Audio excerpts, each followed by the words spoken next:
L'avion onusien sur le tarmac de l'aérogare de la base militaire de Yimbaya.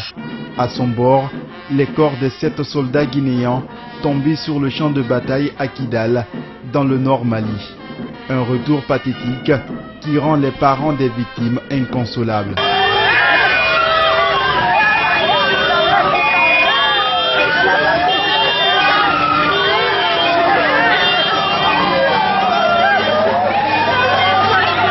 L'adjudant Micheline Lama et ses autres frères d'armes ont péri dans la lutte contre le terrorisme dans une nation sœur à la Guinée. Ils viennent ainsi compléter à 9 le nombre de soldats guinéens tués dans cette bataille devenue aujourd'hui planétaire. Malgré cette douleur, le pays ne compte pour le moment retirer ses hommes, mais les autorités souhaitent, avec le concours de l'ONU, définir leurs conditions de travail sur le terrain.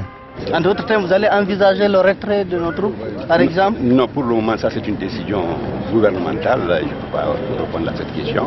Mais nous allons discuter avec les Nations Unies pour voir dans quelles conditions on va améliorer les conditions de vie de nos soldats et renforcer le système de sécurité. Les familles des victimes, elles se remettent à la volonté de Dieu et formulent des prières à l'endroit des disparus. Bon, le dessin seulement que j'ai, il a opté pour ça, pour la défense de la patrie.